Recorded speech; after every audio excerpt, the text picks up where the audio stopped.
तो बच्चों last lecture में हमने how to find out average of different types of functions ऐसा देखा था, यानी उसमें मैंने आपको बताया था कि कोई टाइम वेरिंग फंक्शन है तो उसका किस तरह से इंटीग्रेशन से फाइंड करते हैं। और दो एवरेज हमने फाइंड किए थे जिसमें साइन ओमेगा टी और कॉस ओमेगा टी था। दोनों का एक पीरियड पे एवरेज 0 आया था। याद कर लेना, नहीं तो लेक्चर फिर से देख लेना। आज हम आगे चलते हैं। आज हम बात करेंगे एवरेज वैल्यू। आज हम बात करेंगे average value of sign square omega T कितनी होती है। हालांकि आपको मैंने ये बता दिया था चैप्टर नंबर 6 की एक्सरसाइज में एक सम था जिसमें हमने एवरेज पावर फाइंड करना था। जो एवरेज पावर था उसमें साइन स्क्वायर आया था और उसका इक्वेशन अगर आप किसी सॉल्यूशन में देखो तो डायरेक्टली 1/2 कर दिया था, क्योंकि उसमें बेटे साइन स्क्वायर का एवरेज 1/2 लिया था ओवर 1 पीरियड। तो यहां पे हम जो फाइंड करेंगे ओवर 1 पीरियड ही फाइंड करने वाले हैं।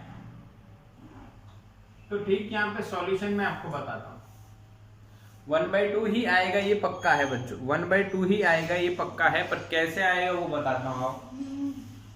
तो भाई साइन स्क्वायर ओमेगा टी का एवरेज 0 से टी साइन ओमेगा टी पर यहां पे स्क्वायर अपॉन टी। सही है बच्चों, पता है, याद है, याद रखना है how to find out average. अब इसमें 1/t is constant, 0 to t sine square का पॉसिबल नहीं है तो उसका इक्वेशन आपको पता होना चाहिए 1 minus cos 2 omega T by 2।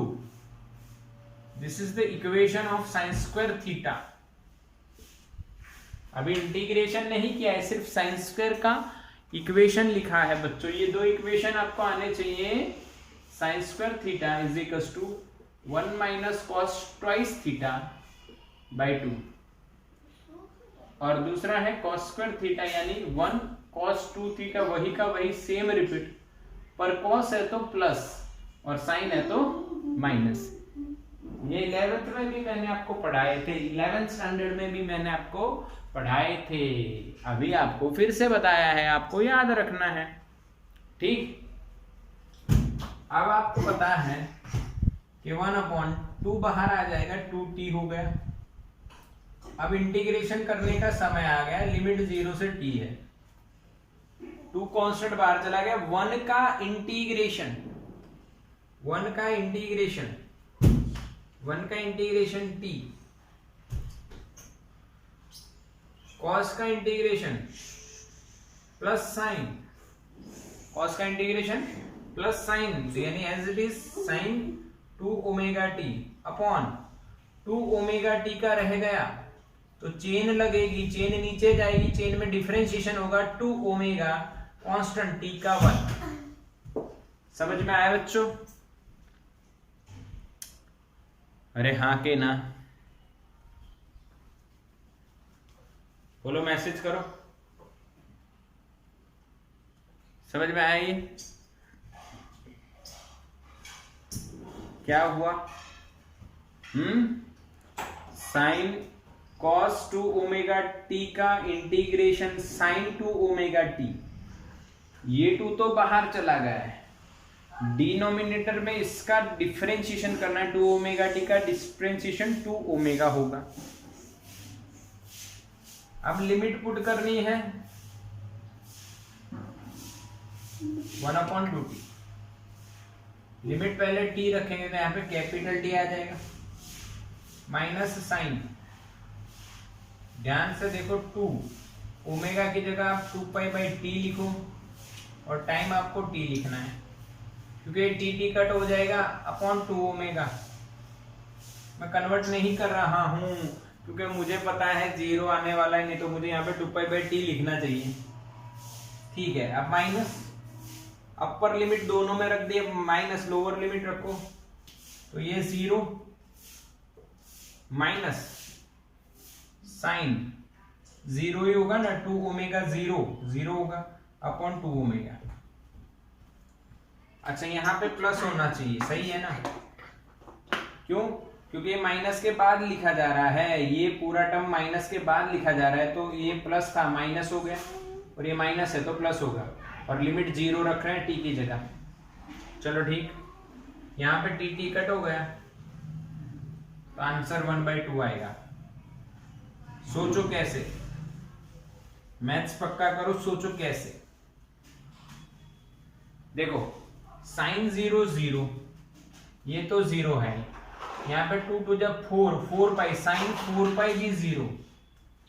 Sign कोई भी पाई पे 0 ही होता है, साइन पाई 0, साइन 2 पाई 0, साइन 3 पाई 0, 4 पाई 0, सभी 0, तो ये 0 हो गया। तो ये तीनों 0 बचा क्या? टी। यहाँ पे 1/2t इंटू टी, तो भाई टी गया, बचा क्या? 1/2। तो what is the integration, sorry what is the average value of the, what is the average value of sign square omega T? Average value of sign square omega T is 1/2। पक्का हुआ कि नहीं बच्चा? आपको सिर्फ याद रखना है साइन स्क्वायर का 1/2 होता है, स्क्रीनशॉट लो इसका। चलो बच्चों, ये हो गया आपका साइन स्क्वायर ओमेगा टी।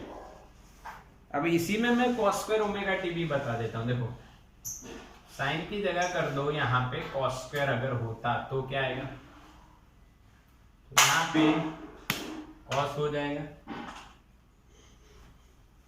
यहाँ पे कॉस हो जाएगा, यहाँ पे कॉस ही रहेगा, क्योंकि कॉस स्क्वायर का इक्वेशन क्या होगा? 1 + cos 2 थीटा। यहाँ पे प्लस आएगा, यहाँ पे प्लस आएगा, यहाँ पे प्लस रहेगा। इंटीग्रेशन तो कॉस का साइन ही होगा ना, वही प्रोसेस है। यहाँ पे प्लस होगा, यहाँ पे माइनस ही रहेगा, और यहाँ पे माइनस ही रहेगा, क्योंकि दोनों प्लस है तो माइनस के बाद की लिमिट में दोनों माइनस हो जाएंगे। और सॉल्व करोगे आंसर यहाँ पे क्या रहेगा? सेम, क्योंकि देखो साइन 4 पाई यहाँ भी 0 ही होना है, ठीक है? बचेगा टी कट। क्लियर? अरे हाँ कि ना बच्चों? अरे हाँ कि ना? अच्छा ऐसा मत सोचो सर ने कुछ पढ़ाया ही नहीं, बस साइन का कॉस कर दिया यहाँ पे 2 स्टेप में, बाकी तो वही लिखा है, माइनस का प्लस हो गया। अरे भाई वही करना है, आप सॉल्व करिए जो मैंने बताया उसी से, ये मैंने सॉल्व ही करवाया आपको, ठीक है? अब देखो एवरेज वैल्यू ओवर 1 पीरियड, एक पीरियड पे बच्चों एवरेज वैल्यू कितना आती है वो लिख रहा हूं यहाँ पे। तो मैंने पहले आपको पढ़ाया साइन, फिर आपको पढ़ाया कॉस, फिर आपको पढ़ाया साइन स्क्वायर, फिर आपको पढ़ाया अभी कॉस स्क्वायर, पढ़ाऊंगा नहीं, पढ़ा दिया। इनका 0 इनका 1/2। ये याद रखना है, what is the average value of sine omega T and cos omega T over 1 period is 0 भाई, याद रखना है। इसी तरह से what is the average value of sine square and cos square over 1 period is always 1/2, is always 1/2, is always 1/2। Simple simple भाई, हाँ के ना? समझ में आया बच्चों? बिल्कुल क्लियर?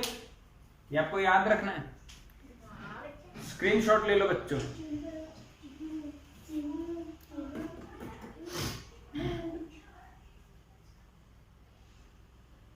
हो गया? चलो, तो यहां पे हमारा एवरेज निकालना एक पीरियड पे खत्म हो गया। और अब मैं आपको एक बात बताऊं कि भाई मैं ये ही जो आपको लिखा है अभी तक मैंने जो करवाया उसको थोड़ा सा चेंज करते हैं, क्योंकि कई बार क्वेश्चंस आते हैं बच्चों इस तरह से कि भाई एक पीरियड पे नहीं, ड्यूरिंग हाफ साइकिल, आधे पीरियड पे। यानी मैं आपको एक क्वेश्चन करवाता हूं, ये वाला पहले, average value of sine omega T during, और we can say over half cycle कितना होती भी। यानी आपको पता है कि अगर साइन का आपने फंक्शन ड्रॉ किया भी ग्राफ पे तो ऐसा ड्रॉ होगा, ये 0 ये t अगर टाइम ले रहे हो तो ये कितना t/2। तो अब वो हमें कह रहे हैं कि find the average value during half cycle, आधी साइकिल इतने तक ही। तो अब 0 नहीं होना है, पूरे पे 0 क्यों होता है कि ये प्लस है और ये माइनस है, पर हाफ पे बोला है तो 0 नहीं होगा। कितना होगा ये आपको फाइंड करना है। तो कैसे फाइंड करते हैं, एक मैं बताता हूं, फिर इन बाकी के तीनों का आपको हाफ साइकिल पे फाइंड करना है, ठीक है, वो होमवर्क रहेगा, ठीक है। और चाहे कोई भी फंक्शन हो, तरीका यही रहेगा, साइन ओमेगा टी का एवरेज बट हाफ साइकिल पे। तो यहाँ पे साइन ओमेगा टी हम लिखते थे इंटू डी टी लिखते थे, यहाँ पे लिमिट लिखते थे, पर अब लिमिट 0 से t/2 हो जाए, और वही पीरियड से डिवाइड करना है तो t/2 हो जाएगा। अब t/2 को बाहर निकाल लो तो 2/t हो जाएगा, उल्टा ऊपर चला जाएगा 2। साइन का इंटीग्रेशन बच्चों कॉस होता है या माइनस कॉस, तो minus cos omega t upon omega, वही होगा जो उसमें हो रहा था, जो ये पहला सॉल्व करवाया वही है, बस t की जगह t/2 रखना है हाफ साइकिल के साथ। अब यहाँ पे बच्चों 2/t है, अब ये ओमेगा अपना बाहर आना चाहिए, कांस्टेंट है, माइनस कॉस, पहले लिमिट अपर रखेंगे, पर ओमेगा की भी साथ साथ वैल्यू पुट करो तो अच्छा लगेगा, इंटू टी की वैल्यू बच्चों t/2 रखना है पहले, माइनस लोअर लिमिट पर, लोअर लिमिट में रखोगे तो माइनस तो पहले से, तो माइनस माइनस प्लस हो जाएगा, cos 2π/t। अरे नहीं रखो तो भी चलेगा यार, 0 से मल्टीप्लाई करने पे 0 ही आना है, ठीक बच्चों। अब ये टी कट हो गया, ये 2 भी कट हो गया, यहाँ पे 2/t इंटू 2π/t, अब मैं इसको भी रख देता हूं जो ओमेगा मैंने बाहर निकाला था। अब माइनस cos पाई, भाई cos पाई -1 होता है क्योंकि 2 इस बार कट हो चुका है, प्लस cos 0 1 होता है। भाई ये टी गया, ये 2 गया, तो ऊपर माइनस माइनस प्लस 1 + 1 2 और नीचे पाई, तो answer is 2/π। This is the average value of the sin omega t over half a period. Over half a period. अरे बच्चों समझ में आया कि नहीं? कि नहीं? बोलो हाँ के ना, बोलो हाँ के ना। समझ में आया बच्चों? क्लियर ना? बिल्कुल क्लियर हुआ, यस। समझना है। अब आपको मैं होमवर्क दे देता हूं इसी का, आपको सभी की एवरेज वैल्यू फाइंड करनी है, अलग अलग पीरियड में आपको देता हूं, आपको मेरे को आंसर बताने हैं, और कल कोई नहीं आएगा तो डाउट मुझे पूछ लेना क्या है। होमवर्क पहला है भाई, पहला क्वेश्चन है, पहला क्वेश्चन ये है कि भाई cos ओमेगा टी का एवरेज फाइंड करिए और हाफ पीरियड पे, हाफ साइकिल। दूसरा ये है, ध्यान से देखिए, sin² ओमेगा टी का फाइंड कीजिए हाफ साइकिल। तीसरा है cos² ओमेगा टी का फाइंड कीजिए हाफ साइकिल। जो ये फुल पे है उसके अब हाफ हाफ पे कर दीजिए। अब यहां पे कुछ नया काम देता हूं आपको, देखो sin omega T into cos omega T का एवरेज फाइंड कीजिए फुल साइकिल पे, यानी एक पीरियड के लिए 0 से t के लिए। फिफ्थ है ये बढ़िया वाला, sin omega T plus cos omega T का स्क्वायर का एवरेज फाइंड कीजिए फुल साइकिल पे। कोई भी क्वेश्चन हो सकता है, आपकी इक्वेशन पक्का होने चाहिए, इक्वेशन पक्का होने चाहिए। होमवर्क रहेगा बच्चों, ये आपका होमवर्क रहेगा, इसका हाफ साइकिल, इन तीनों का हाफ साइकिल और इन दोनों का फुल साइकिल।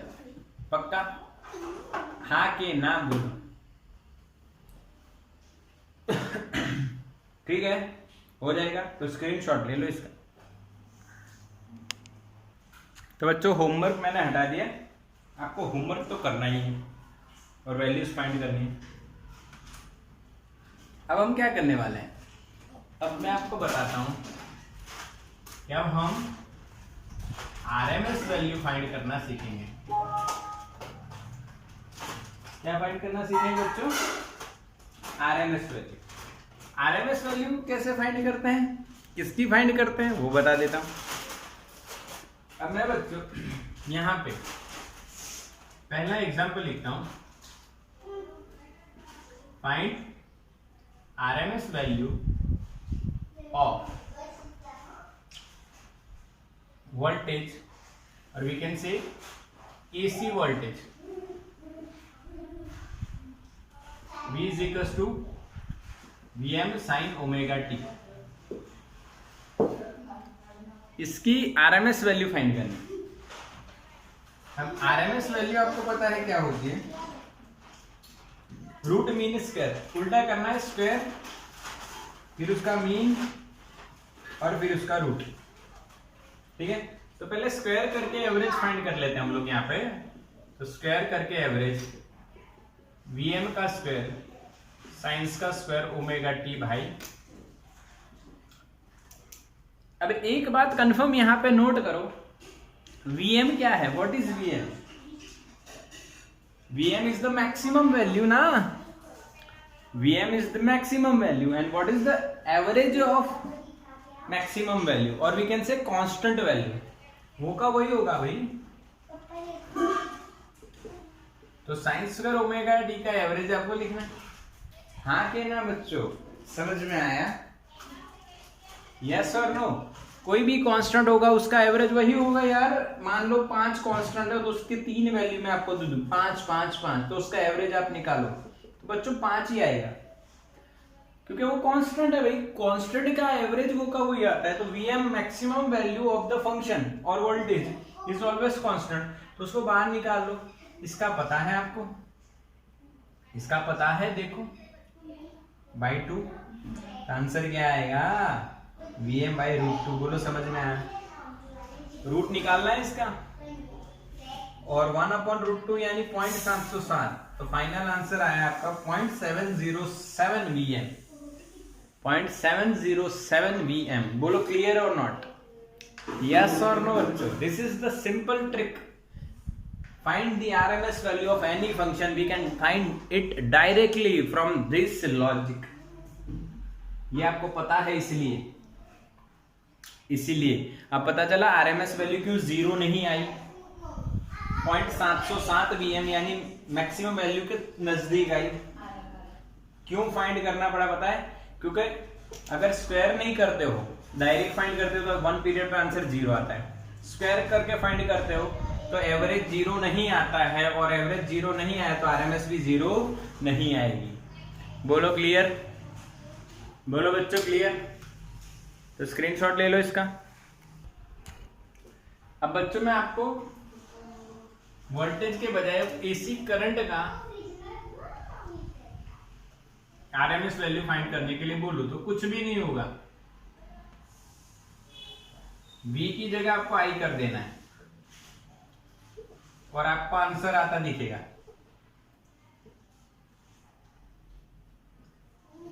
क्योंकि भाई बात तो वही होगी ना। बोलो हो गया?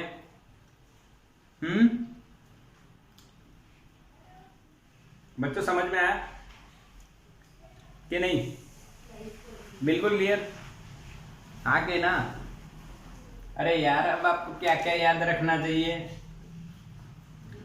कि भाई VRMS कितना है, Vm/√2, IRMS कितना है, Im/√2। बोलो हो गया फिनिश? RMS वैल्यू भी फाइंड करना है कि नहीं? RMS वैल्यू भी फाइंड करना आ गई कि नहीं?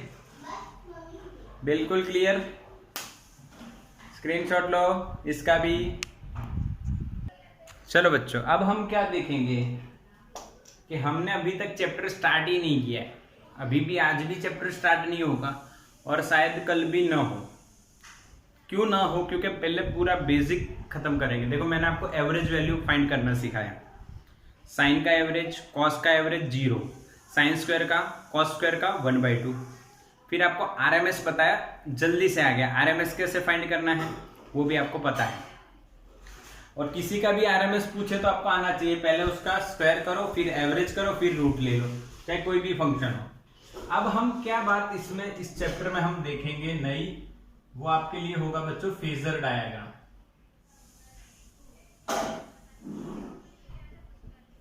ये आपके लिए नई चीज है, ये आपके लिए नई चीज है, तो इसको समझते हैं बच्चों, इसको समझते हैं। हम किस तरह से समझेंगे ये देखते हैं।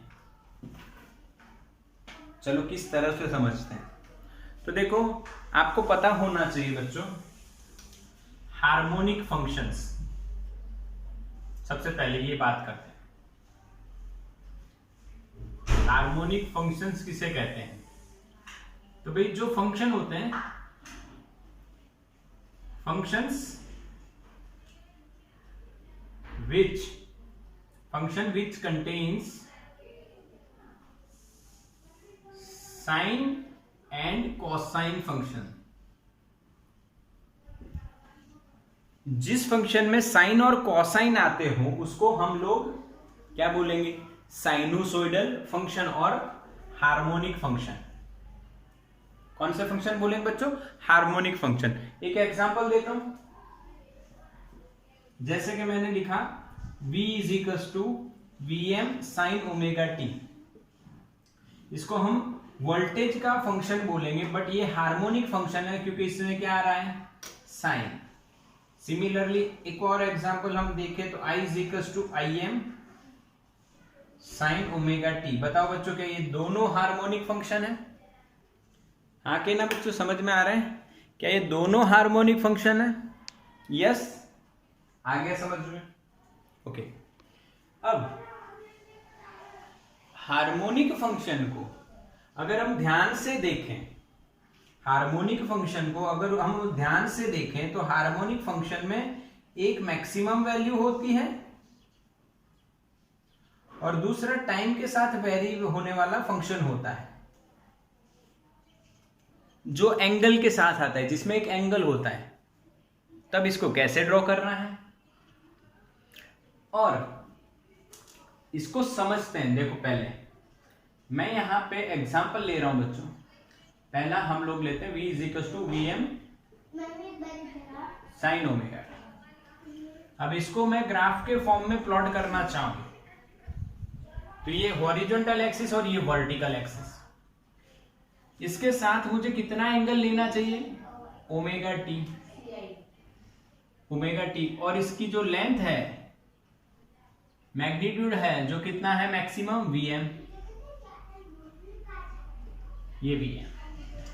तो ये जो मैंने रिप्रेजेंट किया बच्चों, ये कौन सा फंक्शन मैंने रिप्रेजेंट किया, हार्मोनिक फंक्शन। कौन सा, हार्मोनिक फंक्शन। और ये जो डायग्राम बना बच्चों, इसको क्या बोलेंगे हम लोग, phasor diagram. When we represent harmonic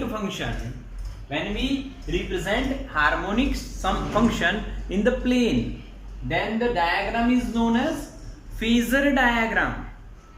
and phasor diagram बहुत ही इंपॉर्टेंट मेथड है जिससे आप हार्मोनिक फंक्शंस के एडिशन, सब्ट्रैक्शन, फिर उनका shift phase shift, angle change होना, ये सब इजीली फाइंड कर सकते हो। इसीलिए आपको हार्मोनिक फंक्शन को रिप्रेजेंट करना आना चाहिए, और जो रिप्रेजेंटेशन है उसको क्या बोलते हैं, फेजर डायग्राम। क्या बोलते हैं बच्चों, फेजर डायग्राम।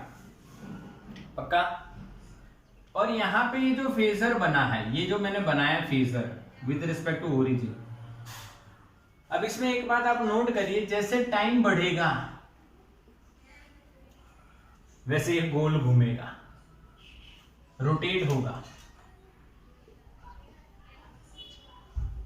क्या होगा, रोटेशन होगा। हाँ कि ना, जैसे टाइम बढ़ता जाएगा ये रोटेट होता जाएगा। इसीलिए इसको जो फेजर है, ये जो फेजर है इसको रोटेटिंग वेक्टर भी बोला जाता है।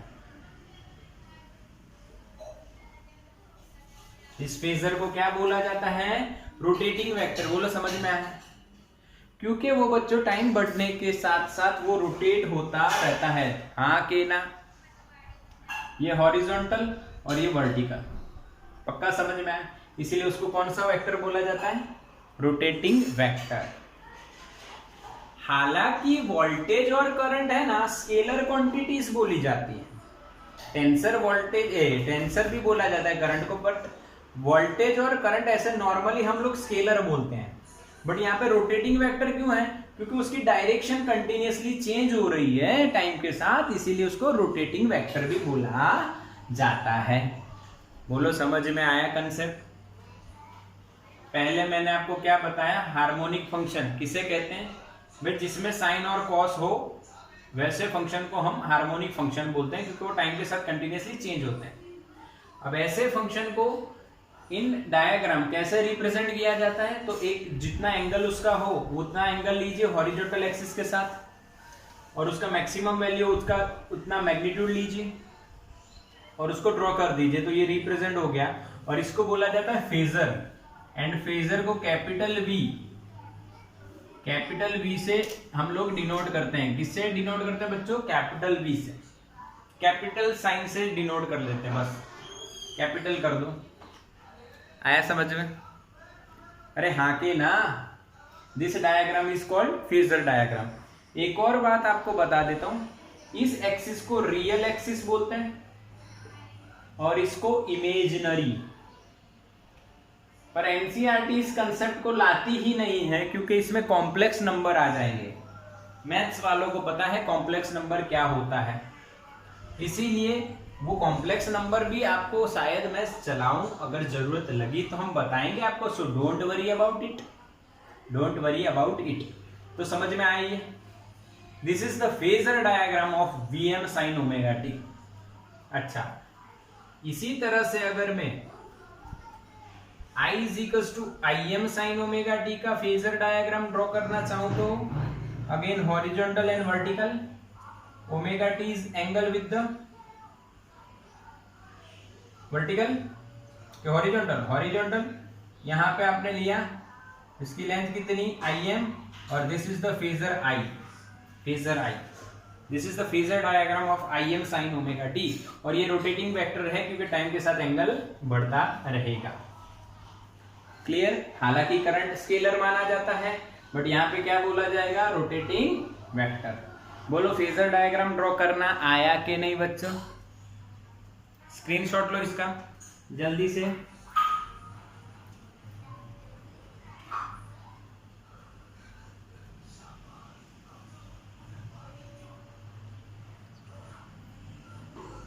डन हो गया? आके ना? यस हो गया ना स्क्रीनशॉट? बाकी तो ले लो, चलो फटाफट।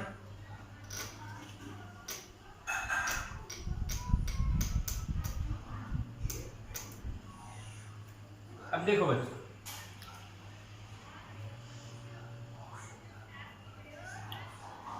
एक और बात बताता हूं।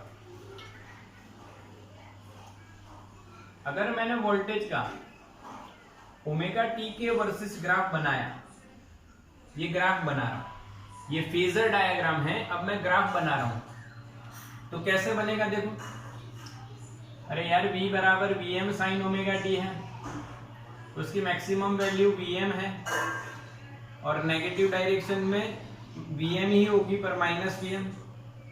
एंगल है ये, ओमेगा टी एंगल होता है, तो 0 से π/2, 0 के बाद π/2 लिया मैंने, π/2 लेके मैंने पाई लेना है, फिर 3π/2 लेना है, और यहाँ पे 2π लेना है।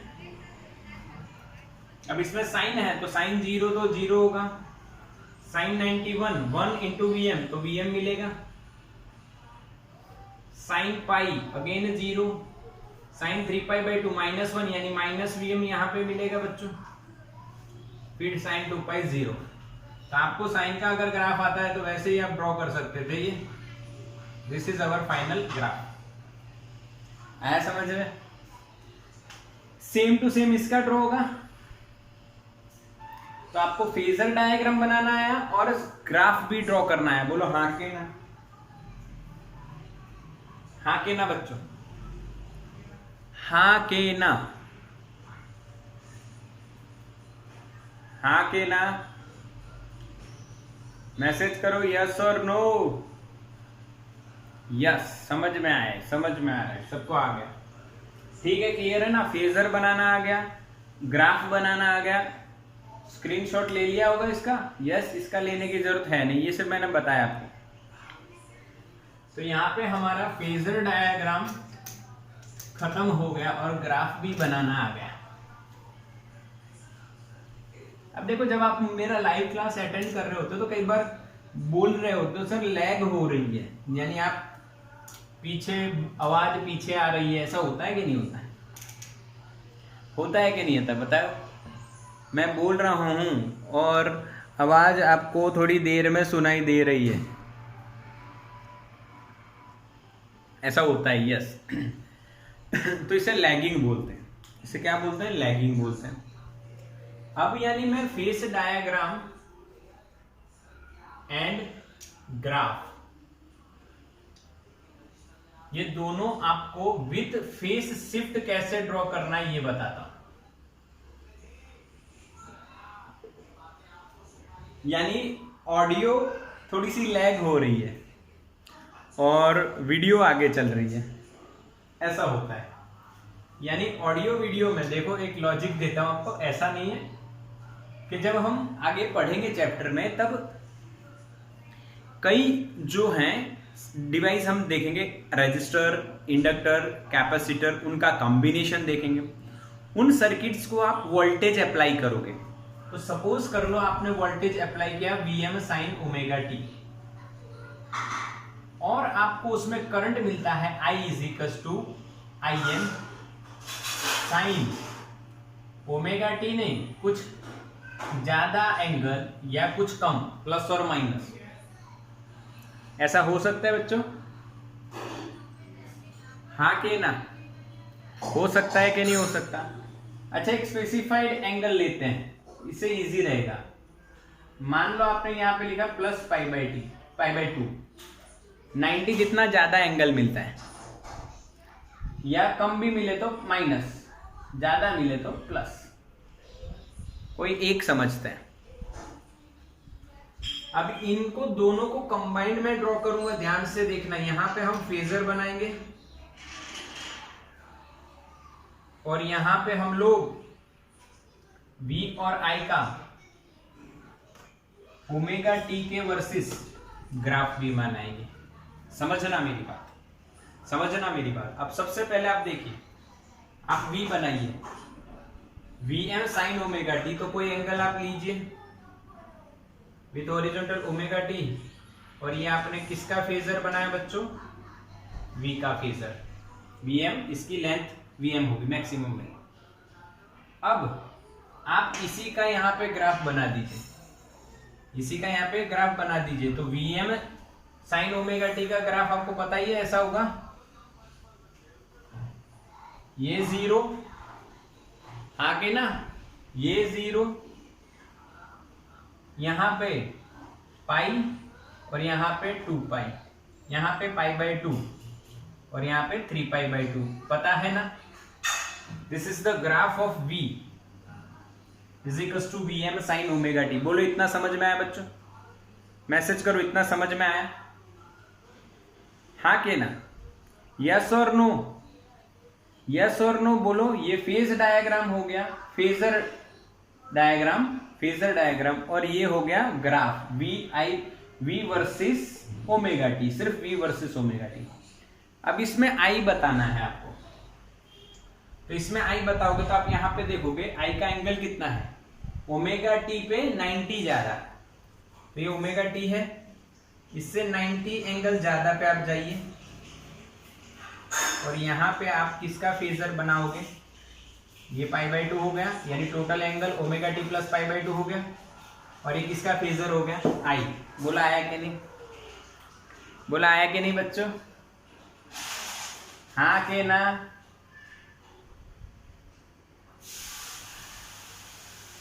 हाँ के ना?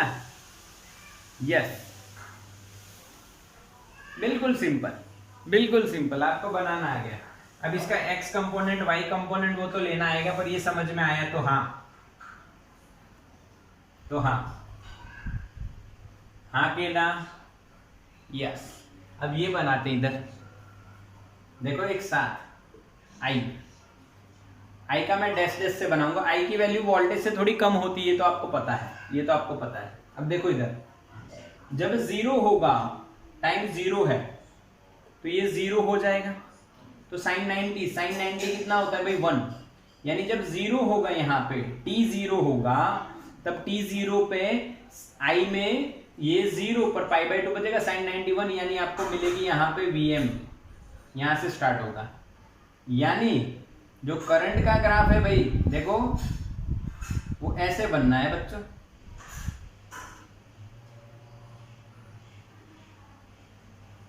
ये किसका ग्राफ है? करंट का ग्राफ है।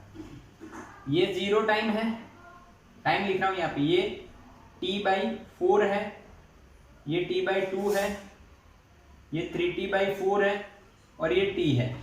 ये टाइम आपको पता ही है बच्चों, मैं सिर्फ बता रहा हूं अलग अलग टाइम पे।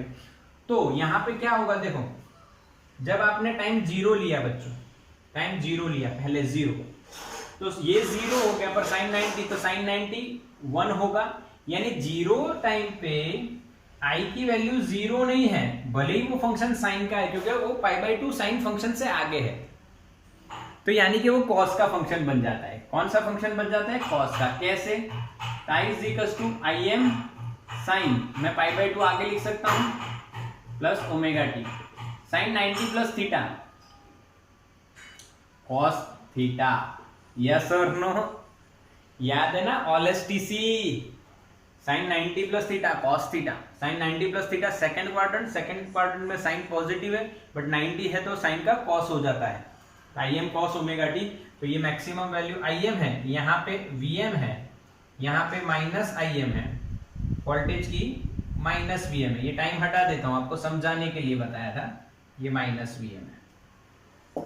तो यहाँ पे क्या देखा आपने कि कैसे दोनों ग्राफ मैंने एक साथ बनाए, आपको समझ में आए कि नहीं बच्चों?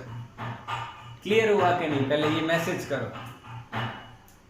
यानी जो फेस शिफ्ट है, यहां पे जो फेस शिफ्ट हुआ करंट का with respect to voltage phase, तो कैसे ड्रॉ होता है दोनों में समझ में आए, ये फेजर डायग्राम और ये ग्राफ, हाँ के ना? यानी इसमें करंट π/2 जितना आगे है, यानी जब वोल्टेज मैक्सिमम होता है उससे पहले π/2 एंगल पहले ही करंट मैक्सिमम हो जाता है। जो लैगिंग या लीडिंग आप बात करो, लीडिंग या लैगिंग, तो ये लीड कर रहा है current leads the voltage by π/2।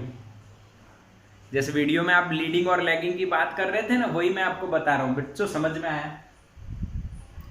हाँ के ना? बोलो, मैसेज करो फटाफट।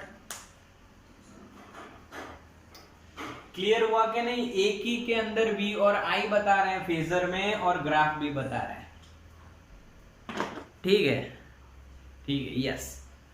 तो यहां पे हमारा चैप्टर 7 का जो बेसिक्स था, जो मैंने आपको कहा था चैप्टर से चलाने से पहले ही हमें कुछ जानना चाहिए, तो ये सारा वहां पे जो बेसिक टर्म्स है फिनिश होती है। कौन कौन सी बेसिक टर्म है? देखो फिर से बता रहा हूं। एक एवरेज वैल्यू फाइंड करना, साइन की एवरेज 0, कॉस की 0, साइन स्क्वायर की 1/2, कॉस स्क्वायर की 1/2, एक पीरियड पे, याद है? उसके बाद RMS value, sine RMS value voltage की Vm/√2i, करंट की Im/√2i, ये भी आपको याद है। और उसके बाद फेजर डायग्राम कैसे ड्रॉ करना है, विदाउट फेज शिफ्ट और विथ फेज शिफ्ट, और ये ग्राफ कैसे ड्रॉ करना है। बोलो पक्का हुआ? सारे कंसेप्ट बच्चों पक्का करो, बिल्कुल पक्के करो, बिल्कुल पक्के करो, फिर ही ये चैप्टर में एंट्री मारनी है। इतना आ जाए फिर एंट्री मारते हैं तो अच्छा लगेगा, आराम से आएगा।